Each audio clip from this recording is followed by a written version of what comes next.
18세기는 민중을 발견했다.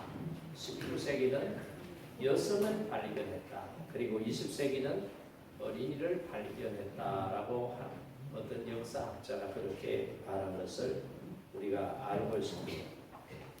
20세기에는 어린이를 발견했다. 이 말은 한 가정의 미래, 한 교회의 미래, 한 국가의 미래가 어린이들에게 달려있다라고 하는 것을 강조하는 말입니다. 예수님 당시에도 보면 어린이는 사람 취급을 받지 못했습니다.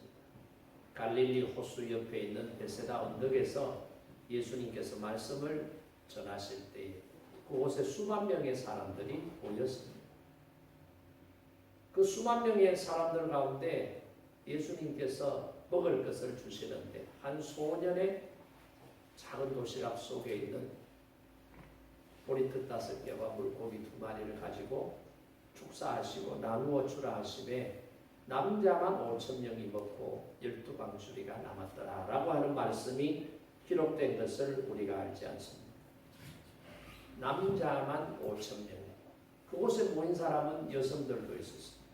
아이들도 있었습니다. 그러나 숫자에 포함하지 않고 남자들만 5,000명이다. 추정해서 그렇게 기록하고 있는 것을 보게 됩니다. 과거 스파르타라고 하는 도시 국가도 보면은 그 나라에서 태어나는 아이들 중에 건강하지 못한 아이, 장애가 있거나 약한 아이들은 어떻게 해요? 다 버리는 거예요. 그래서 강한 자만 살아남는, 그래서 강한 국가를 만들어야 되겠다는 국가의 통치 이념 아래 약하고 문제가 있는 아이들은 다 버려서 죽게 했다는 것도 우리가 알고 있습니다. 그런데 예수님께서는 2000년 전에 이미 어린이를 어떻게 보셨어요? 귀한 존재로 보셨다. 어린 아이가 지금 내게로 오는데 너희들은 아이가 오면 사역에 방해가 된다고 해서 아이들이 오는 것을 막지만 나는 그렇지 않다. 아이들이 내게로 오는 것을 막지 마라. 금하지 말라. 그렇게 말씀하시면서 아이들이 예수님께로 나오는 것을 금하는 제자들을 오히려 꾸짖고 계신 모습을 우리가 보게 됩니다. 이건 뭐예요? 천국은 어린아이와 같은 사람이 들어갈 수 있다라고 하는 것을 교훈하시고 있는 것을 보게 됩니다. 오늘 이 본문의 배경은 예수님께서 바리새인들하고 지금 이혼에 대한 논쟁을 한참 하고 있었어요. 이혼에 대해. 그러니까 가능하다, 불가능하다, 율법적으로 근거를 가지고 와서 막 쟁론을 벌이고 있는 이 심각한 상황에 지금 애들이 예수님께로 막 걸어오면서 막 시끄럽게 떠들고 웃고 막 그러는 거예요. 그러니까 제자들이 볼 때는 지금 바리새인들하고 심각한 논쟁을 하고 있는데 이런 중요한 시간에 아이들이 등장하면서 방해를 하는 것은 이거는 잘못된 일이다라고 하는 생각을 하게 됩니다. 그럼 여러분 아이들이 교회 와서 떠드는 것 이걸 여러분 이상하게 생각하시면 안 돼요. 어떤 아이는 점잖게 앉아서 예배 드리는 아이도 있고요. 어떤 애는 계속 말하는 애도 있어요. 어떤 애는 계속 왔다 갔다 움직이는 애들도 있습니다. 애들의 특성이 그런 거예요. 여러분들은 염치라는 게 있잖아요. 체면이라는 게 있잖아요. 그러니까 염치를 지켜야지, 체면을 지켜야지 싶어서 교회 예배 시간에는 점잖게 앉아 있어야지. 그게 있지만 아이들은 그게 없어요. 그냥 하고 싶은 대로 막 하는 거예요. 떠들고 싶으면 떠들고 다니고 싶으면 다니고 막 눕고 싶으면 눕고 이게 아이들의 특징이라는 것을 우리가 이해를 해줘야 돼요. 근데 제자들은 아이들이 떠들고 웃고 막 이런 것을 이해를 못하는 거예요. 심각한 상황인데 니들이 왜 떠들어? 조용히 해. 오지 마. 이러면서 아이들이 예수님께로 나오는 것을 가로막고 있다. 이 말이죠. 근데 아이들은 어떤 마음으로 와요? 지금 예수님 앞으로 가니까 즐거운 마음으로 친구들하고 같이 예수님 앞에 가니까 기쁜 마음으로 막 부모의 손을 잡고 지금 따라 들어오는 거예요. 이런 아이들의 모습을 보시고 예수님께서 좋아하셔요.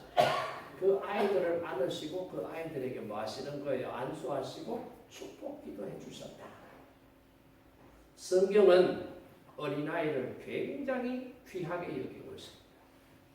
지혜서라고 불리는 잠언서에도 보십시오. 거기에 보면 이 어린아이를 어떻게 키워야 되는지, 어떻게 대해줘야 되는지에 대해서 여러 말씀들이 기록되어 있는 것을 볼 수가 있어요. 우리가 잘 아는 역사학자인 아놀드 토인비라고 하는 사람이 당신은 언제부터 역사학자가 되려고 하는 꿈을 가졌습니까? 라고 질문을 하니까 토인비가 대답하기를 나는 4살 때부터 역사학자가 되려고 하는 꿈을 가졌다는 거예요. 그게 무슨 말입니까? 라고 다시 질문을 하니까 나는 어머니 무릎을 베개 삼아 어머니 무릎을 베고 누워있을 때에 어머니께서 나에게 성경을 읽어주시면서 성경 이야기를 들려주셨고 그 성경 이야기 속에 하나님의 역사, 유대인의 역사, 이스라엘의 역사 이런 역사들이 끊임없이 전개되는 이야기를 들으면서 나는 장래의 역사학자가 되어야지 라고 하는 꿈을 꾸게 되었다라고 말을 하는 것입니다. 여러분 오늘 말씀이 어린아이를 키우는 사람들에게 이미 자녀를 다 키운 사람들에게는 오늘 이 말씀이 내게 합당치 않다, 적용되지 않는다라고 생각하실지 모르지만 오늘 말씀은 우리에게 굉장한 의미를 가진 중요한 말씀이라고 생각합니다. 이 말씀 안에서 우리에게 주신 가정, 그 가정을 이루고 있는 구성원들, 그 구성원들이 어린 자녀들일지 어린 손주들일지 모르겠습니다만은 우리 가정에 주신 이 귀한 어린 생명들을 우리가 어떻게 양육하느냐에 따라서 이들의 인생이 달라지게 여러분의 가정이 행복할 수도 있고 불행할 수도 있다라고 하는 사실을 우리가 깨닫는다면 오늘 이 말씀은 우리에게 굉장한 의미가 있는 중요한 말씀이라고 생각을 합니다. 따라서 어린이 주기를 맞이하여 오늘 이 본문 말씀을 통해서 우리에게 주시는 이 말씀의 의미를 깨닫고 이 말씀을 통해서 저와 여러분의 가정에 주시는 하나님의 은혜와 복이 임하시기를 주님의 이름으로 축복합니다. 그러면 부모가 자녀들을 양육하는데 이 자녀들을 어떻게 양육할 것이냐? 믿음으로 키워야 된다. 이 말입니다. 여러분 우리가 매일같이 밥을 먹잖아요. 식사를 합니다. 그죠? 그런데 식사를 하는데 어떤 사람이 요리를 하느냐에 따라서 맛있는 요리가 되기도 하고 맛없는 요리가 되기도 합니다. 그러니까 똑같은 식자재 재료를 가지고 음식을 조리하는데도 어떤 사람이 조리하느냐에 따라서 막 기가 막힌 맛을 내는 맛있는 음식이 되고 돌아서면 또 먹고 싶은 그런 음식이 돼요. 그런데 어떤 사람이 조리를 하면 맛없어. 이걸 먹으라고 주는 거야. 다시는 이 음식 만들지 마. 그러면서 핀잔을 줄 때도 있다. 식자재 재료는 똑같은데 누가 만드느냐에 따라서 맛이 나는 요리가 되기도 하고 맛없어서 버려야 되겠다는 생각을 할 만큼 맛없는 요리가 되기도 한다 이 말입니다. 여러분의 가정의 자녀들을 하나님께서 주셨는데 여러분 가정의 손주들을 주셨는데 그 자녀 그 어린아이를 여러분이 어떻게 키우느냐에 따라서 여러분의 가정이 웃음이 멈추지 않고 계속 담장을 넘어서 웃음소리가 번져나가는 그런 행복하고 축복된 가정이 될 수도 있고 자식들 때문에 손주들 때문에 아유 우리야만 좋은 한숨 소리가 끊이지 않고 담장을 넘어가는 1년 365일 걱정이 마르지 않는 그런 불행한 가정이 될 수도 있다라고 하는 사실을 우리가 알아야 돼요. 행복한 가정. 하나님께서 우리에게 맡겨주신 이 귀한 생명들을 우리가 가치 있고 의미 있는 사람으로 키우려고 하면 어떻게 키워야 되느냐? 믿음으로 키우면 됩니다. 어떻게 키우면 된다고요? 믿음으로 키우면 된다. 믿음. 오늘 13절 말씀 보세요. 사람들이 예수께서 만져주심을 바라고 어린아이들을 데리고 오매 제자들이 꾸짖거늘 그랬습니다. 사람들이 어린아이들을 데리고 지금 예수님 앞으로 막 나오고 있습니다. 왜 나와요? 뭐 때문에 애들을 데리고 지금 예수님 앞으로 나오는 거예요?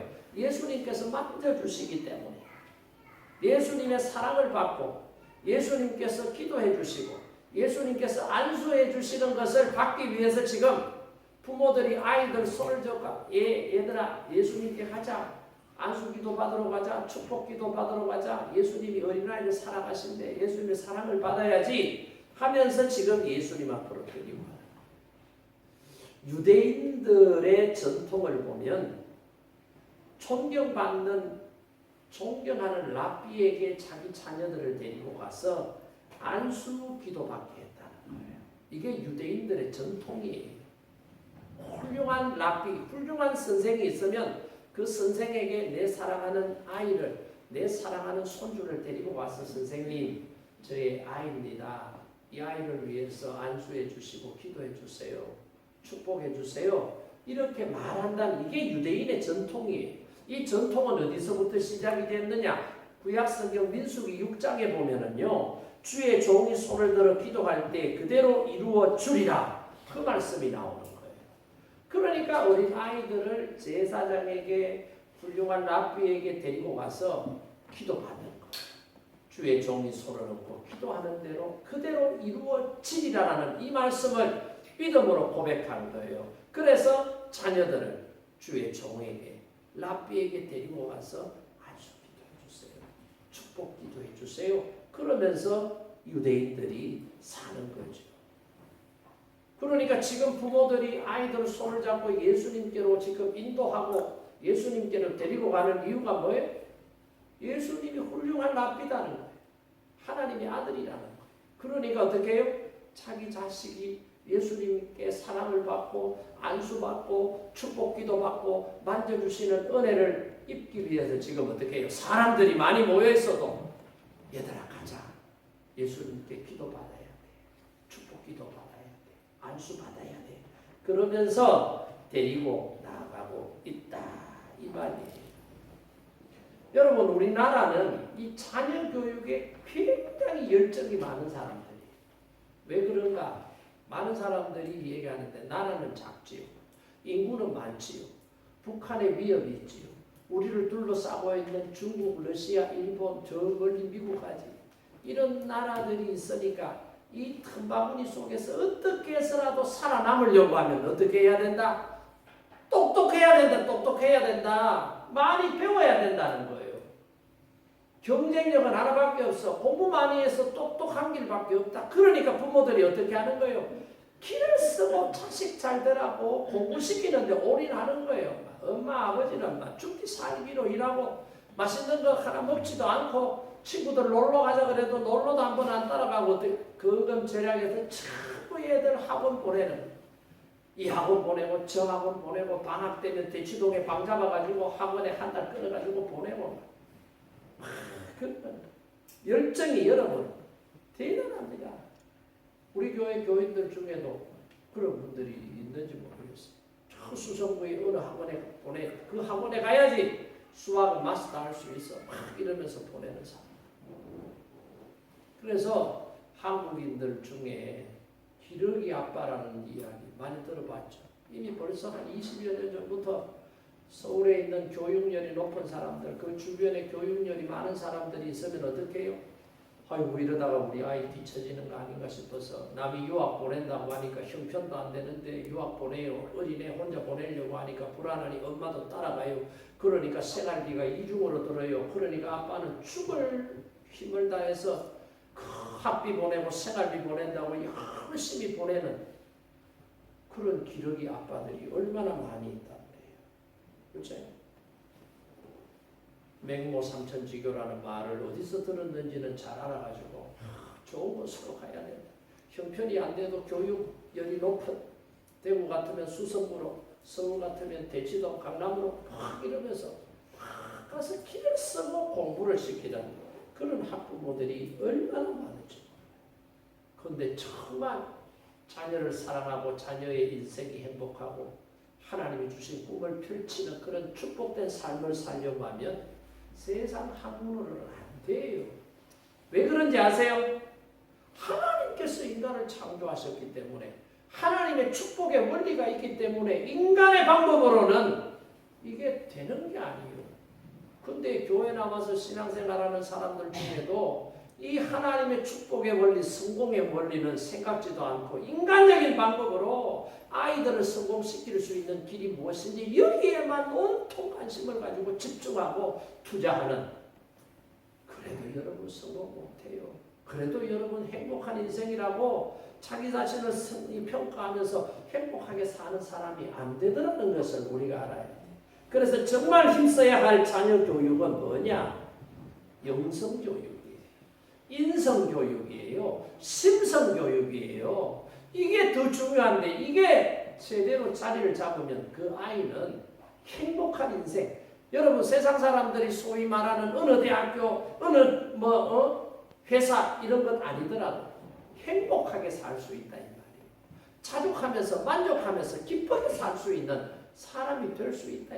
우리는 이걸 중요하게 여겨야 되는데, 이거는 무시하고 전부 다 뭐 어느 대학교, 어느 기업, 어느 지역에 사느냐, 얼마만큼 가졌느냐, 이것이 행복과 비례한다고 생각하고 사람들이 세상적인 넓은 길로 가는 데만 지금 교회 나와서 신앙생활하는 부모들이 그 길을 걸어가고 있다는 건 참으로 안타까운 일이다. 오늘 이 예배에 나와서 예배드리는 엄마, 아빠 여러분, 할머니, 할아버지 여러분, 여러분들은 제발 세상 사람들이 가는 그런 넓은 길로 가지 마시고, 하나님께서 우리에게 말씀하신 자녀를 가르쳐야 될 원리, 축복의 원리가 어디에 있는지 똑똑하게 하시고 그 길을 걸어가도록 여러분들이 힘쓰고 애쓰고 노력해야 된다 이 말입니다.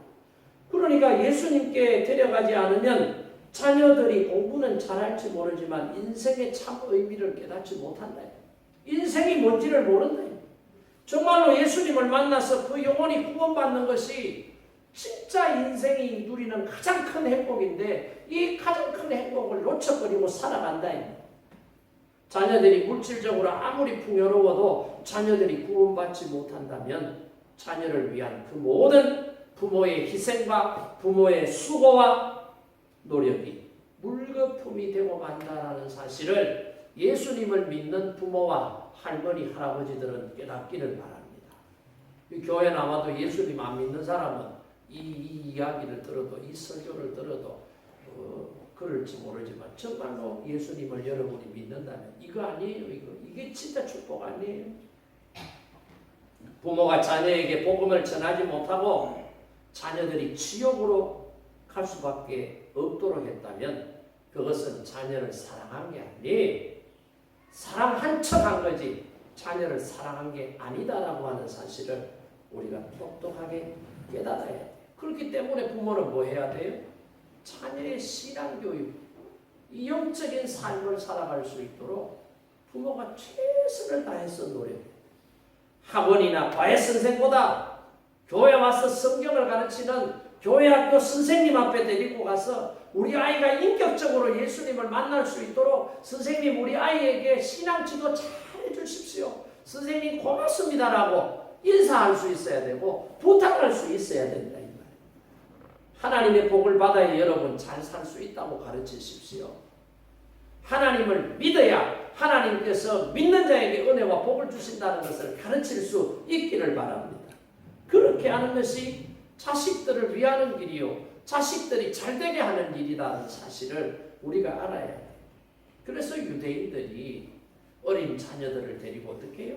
랍비에게, 제사장에게 데리고 가서 축복기도 받고 안수기도 받고, 그 아이는 내가 그런 훌륭한 랍비에게 안수받았다, 축복기도 받았다, 이 자부심을 가지고 늘 잊지 않고 기억하는 거예요.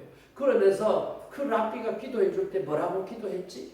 그 랍비 선생님께서 나를 축복하실 때 뭐라고 축복했지? 그걸 기억하면서 마음에 담고 사는 거예요. 그래서 신명기 6장에 보세요. 쉐마 이스라엘, 이스라엘아 들으라.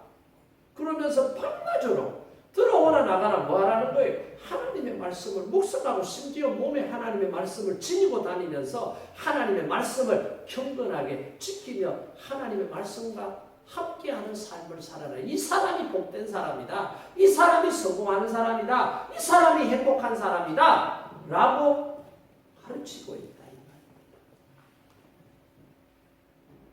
미국인들 가운데 역대 대통령들이 많잖아요. 그 역대 대통령들 가운데 현대에 존경하는 대통령을 몇 사람 뽑으라고 했더니 공화당 출신의 이 도널드 레이건이라고 하는 대통령이 뽑혔어요.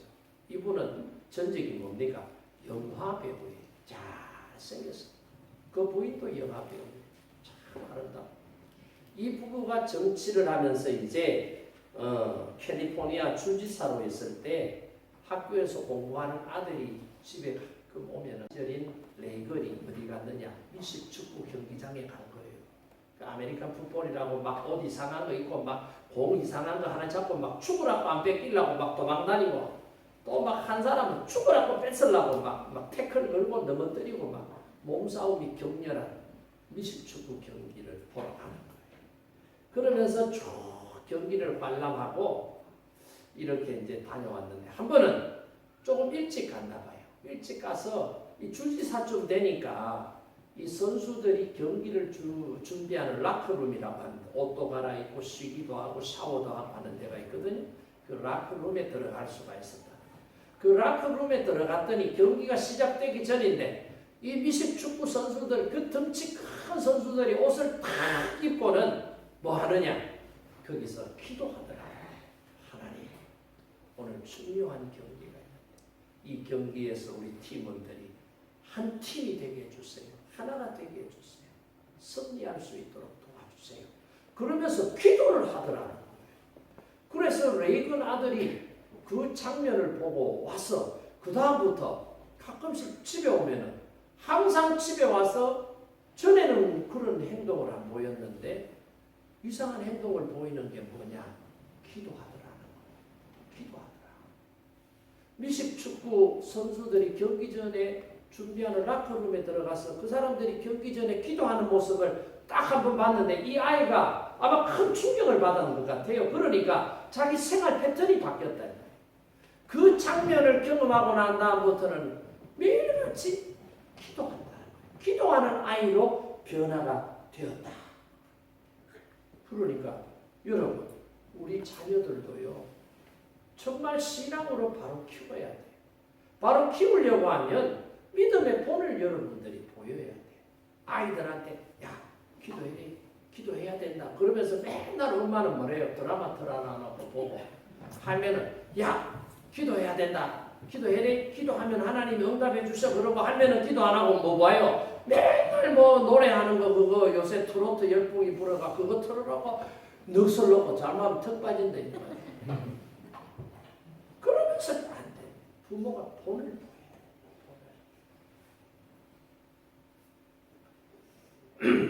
여러분 우리가 잘 아는 저도 설교 시간에 몇 번 이야기를 했습니다만 그 김성규 법무장관 그 형인 김명규 국회의원 그 집안이 팔남매한 집안 교회가 집하고 멀리 떨어져 있어요.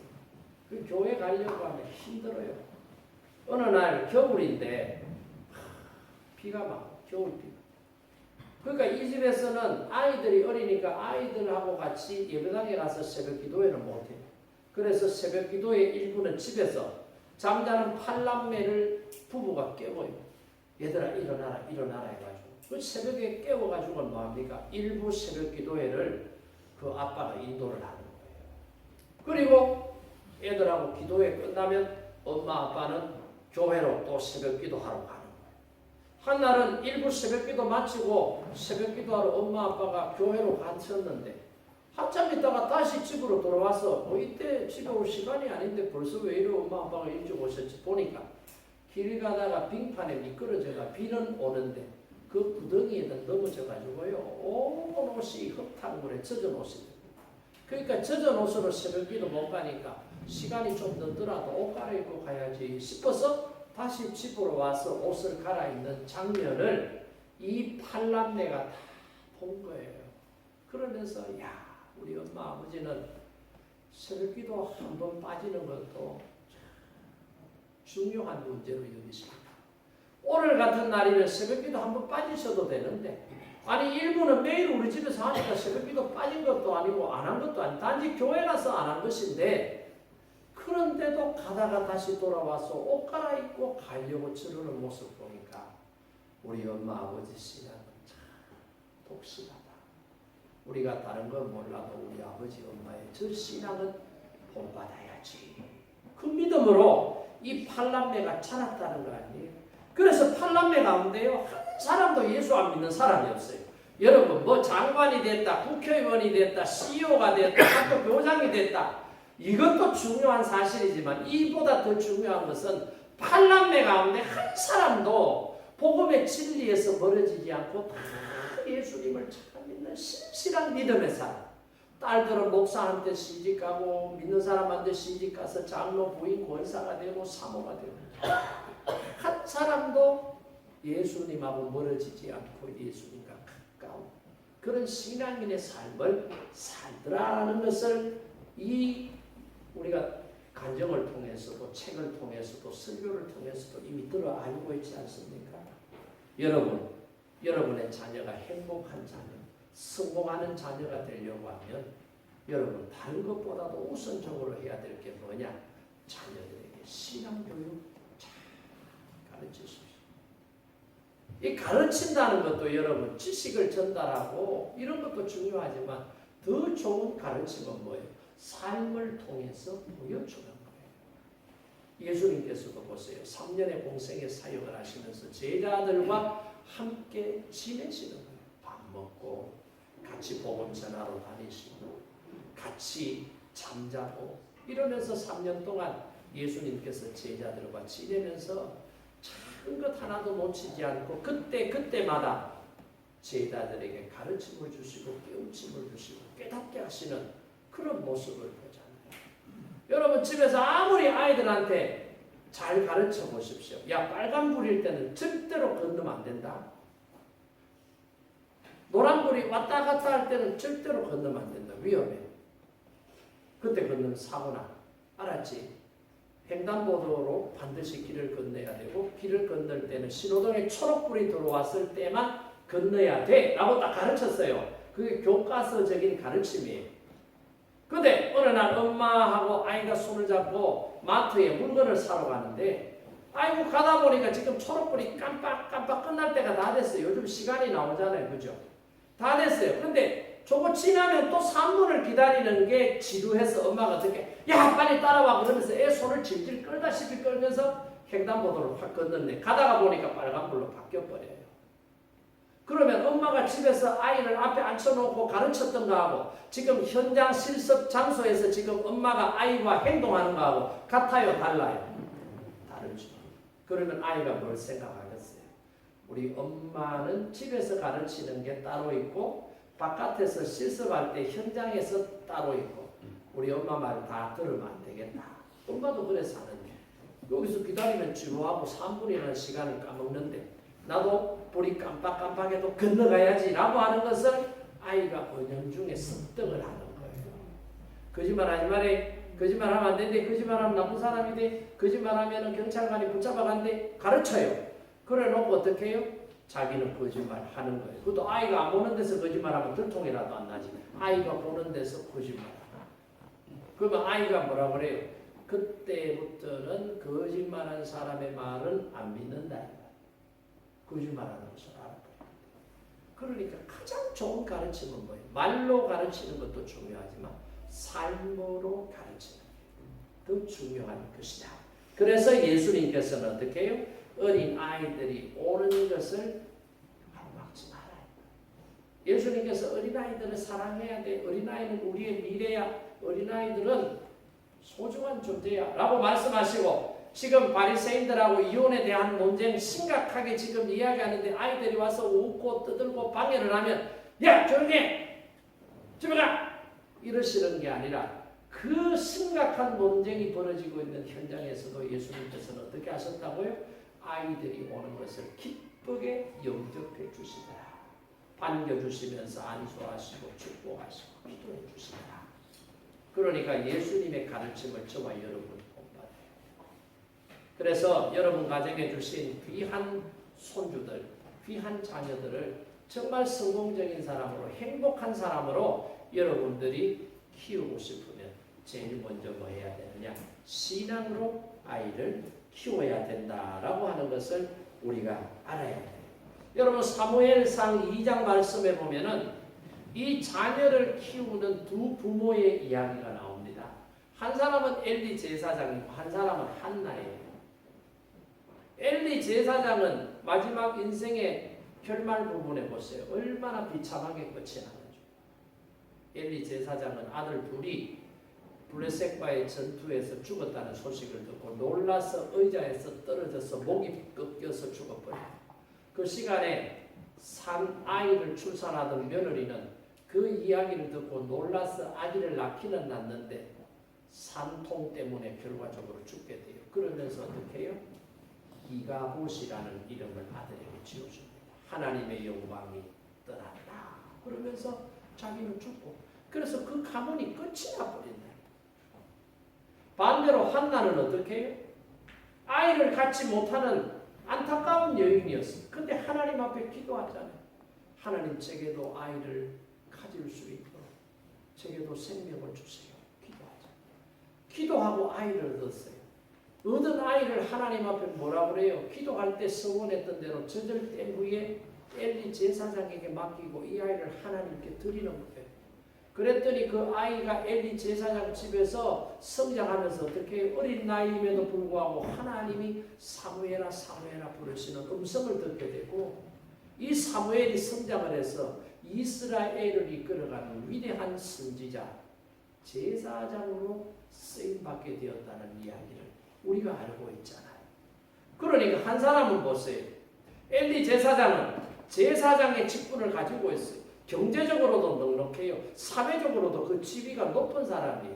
그 아들들은 자연스럽게 제사장을 승계해서 그 아버지가 누리는 권세와 모든 것을 승계할 수 있는 그런 상황에 있었지만 이 자녀들의 마음에 뭐가 없어요? 하나님을 경외하는 마음이 없었다. 2장 12절 말씀에 보면 하나님이 주신 직분도 소홀히 하는 거예요. 그래서 자기 자신의 즐거움을 위해서 하나님이 주신 제사장의 직분을 소홀히 하는 거예요. 합리적인 향락과 쾌락을 위해서 하나님을 믿지 않고 하나님을 믿는 척하는 생활만 하게 되는 거예요. 그랬더니 어떻게 해요? 육신의 욕심을 채우는 일에 급급하게 되잖아요. 그 현상이 어떻게 나타나요? 하나님 앞에 제물로 드리는 고기, 좋은 부위는 자기들이 먼저 뺏어가 버립니다. 그 성전에서 주님의 이름으로 소원하고 주님을 섬기는 여사제들을 어떻게 해요? 성폭행하고 아주 나쁜 짓을 스스럼 없이. 그런데도 불구하고 이런 이야기를 아버지 엘리 제사장이 들었지만 이 아들들은 어떻게 해요? 야, 그러면 안 된다. 너희들에 대한 나쁜 소문이 들리는데 너희들 그러면 안 돼. 요 정도 선에서 끝을 내버려요. 여러분이라면 어떻게 해서 이놈의 자식 살락하나 죽을락하나 지게잡히게 들고 둘 패고 난리가 났을 거예요. 그죠? 근데 이 아버지는 그렇게 안 하는 거예요. 그랬더니 아버지의 이 훈계도 우습게 알고 그냥 관가해버리고 지나가 버리는 거예요. 그랬더니 결과적으로 엘리 자녀들은 망하게 되는 거예요. 자식들만 망하는 게 아니라 그 집안 자체가 멸망하더라 이 말이에요.